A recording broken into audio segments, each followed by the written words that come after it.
Vous savez qu'on vit sur une planète pleine de secrets, pas vrai? Des secrets enfouis sous nos pieds, cachés sous l'eau, ou perdus dans la jungle.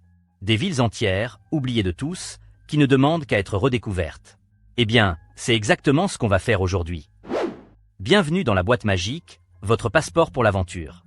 Ici, on déterre les mystères, on explore l'inconnu, on ressuscite le passé. Aujourd'hui, on part à la chasse aux cités perdues.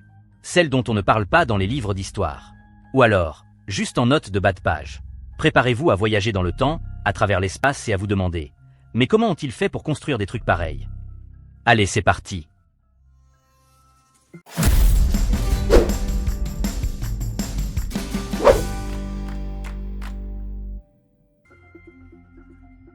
Numéro 10, la cité perdue d'Amazonie, le secret des jardins suspendus. Vous pensiez que l'Amazonie, c'était juste une immense forêt vierge, avec quelques tribus isolées, vivant de chasse et de cueillette? Eh bien, détrompez-vous. Une découverte récente vient de tout bouleverser. En Équateur, dans la région du Pano, des archéologues ont trouvé une cité immense, cachée sous la végétation luxuriante, une cité vieille de plusieurs milliers d'années, avec des places, des routes, des canaux d'irrigation, et des plateformes, dont une de 140 mètres sur 40. Imaginez un terrain de foot et demi, en plein milieu de la jungle. Et tout ça, construit bien avant les pyramides d'Égypte. Pour vous donner une idée, on est à la préhistoire de la préhistoire. Cette cité, elle nous prouve que l'Amazonie n'a pas toujours été un désert vert. Qu'il y a eu là des civilisations avancées, capables de bâtir des trucs de ouf. Comment ont-ils fait? Avec quoi? C'est tout le mystère. Les archéologues ont utilisé un outil super cool, le lidar. En gros, c'est un scanner 3D géant qui permet de voir à travers la végétation. Et c'est comme ça qu'ils ont repéré les vestiges. Le chef des fouilles, Stéphane Rostin, un Français, un peu têtu sur les bords, y a cru à fond. Il a bien fait, car certains lui disaient que c'était une cause perdue. Que l'Amazonie n'avait jamais abrité de grandes civilisations. Comme quoi, il faut toujours écouter son instinct. Et ce n'est peut-être que le début de l'histoire. Parce qu'ils comptent bien explorer les environs. Alors, qui sait ce qu'ils vont encore dénicher? Numéro 9, Angkor Wat. La merveille khmère cachée dans la jungle. Vous connaissez Angkor Wat? C'est un temple immense, au Cambodge, tellement grand qu'il est dans le livre des records. C'est le plus grand monument religieux du monde, rien que ça. Construit au XIIe siècle, c'est un chef-d'œuvre d'architecture. Khmer, c'est le nom du peuple qui a bâti ce temple. Les Khmers, c'était un peu les rois de l'Asie du Sud-Est. À l'époque, ils avaient un empire puissant, et Angkor était leur capitale. Et Angkor Wat, c'était un peu la cerise sur le gâteau. Un temple dédié au dieu Vishnu, un des dieux principaux de l'hindouisme. Mais ce qu'on voit aujourd'hui, ce n'est qu'une infime partie de la cité d'Angkor. Autour du temple, il y avait une ville immense. Plus grande que Paris, en superficie, avec des centaines de milliers d'habitants. Ils avaient même un système d'irrigation super sophistiqué, avec des canaux, des bassins, pour amener l'eau partout. Sauf qu'au XVe siècle, la ville a été abandonnée. On ne sait pas trop pourquoi. Peut-être que les sols étaient épuisés. Ou alors, il y a eu des guerres, des épidémies. Toujours est-il que la jungle a repris ses droits. Et a englouti la cité. Ne laissant que le temple, comme un joyau au milieu d'un écrin de verdure. Un peu comme dans un film d'Indiana Jones. Sauf que là, c'est pour de vrai.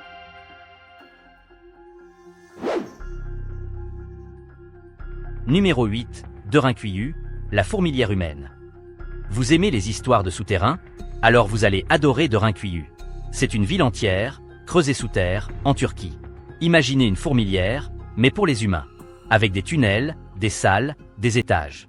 Construite il y a plus de 2000 ans, pour se protéger des ennemis. Parce qu'à l'époque, la région était souvent envahie. Alors, les habitants ont eu une idée géniale. Se cacher sous terre. Ils ont creusé, creusé, creusé, jusqu'à créer une ville capable d'accueillir 20 000 personnes avec tout le confort, ou presque. Des étables pour les animaux, des réserves de nourriture. Des puits pour l'eau, des cheminées pour l'aération. Et même des presses à vin, pour se remonter le moral. Le plus fou, c'est qu'ils avaient pensé à tout. Des portes en pierre, pour bloquer les entrées, un système de ventilation, pour ne pas suffoquer. Et même une école, pour éduquer les enfants. Cette ville, elle a été utilisée pendant des siècles comme refuge, lors des guerres et des invasions. Et puis, elle est tombée dans l'oubli. Jusqu'à ce qu'un habitant la redécouvre, par hasard, en 1963 en cherchant son poulet, qui s'était enfui dans un trou de sa cave. Comme quoi, il faut toujours suivre les poulets. Aujourd'hui, on peut visiter une partie de Derinkuyu. Et c'est vraiment impressionnant.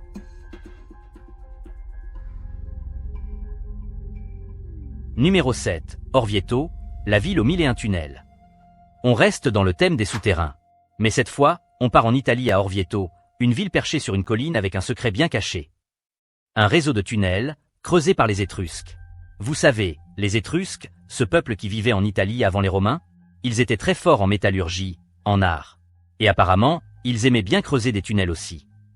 À Orvieto, ils ont creusé plus de 1200 grottes, reliées entre elles par des galeries. Un vrai labyrinthe, qui s'étend sous toute la ville. Ils s'en servaient pour stocker de la nourriture, de l'eau, mais aussi comme lieu de culte, comme refuge. Il y a même des traces de rituels étrusques. Des sacrifices, des offrandes aux dieux. Un truc un peu mystique, quoi.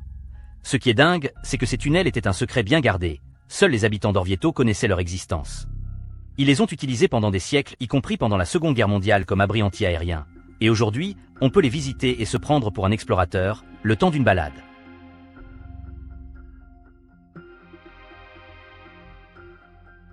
Numéro 6, Euskonak, la cité au piège ingénieux. Allez, on retourne en Turquie. Décidément, ils sont forcés turcs pour les villes souterraines. Cette fois, on visite Euskonak. Une autre cité souterraine, découverte en 1972 par un fermier, encore une fois. Comme quoi, il faut toujours se méfier des fermiers. Celui-là, il se demandait où partait l'eau qu'il versait dans son champ. Alors, il a creusé, et il est tombé sur une salle souterraine. Puis une autre, et encore une autre, jusqu'à découvrir une ville entière pouvant abriter jusqu'à 60 000 personnes. 10 étages, reliés par des tunnels avec un système de communication hyper ingénieux. Des tuyaux, pour parler d'un étage à l'autre. Un peu comme un interphone, mais version antique. Et le plus fort, c'est qu'ils avaient prévu des pièges pour les intrus. Des trous, au-dessus des tunnels pour balancer du sable brûlant sur les ennemis, ou de l'huile bouillante, selon les versions. Pas très sympa, mais drôlement efficace. On n'aimerait pas être à la place des envahisseurs.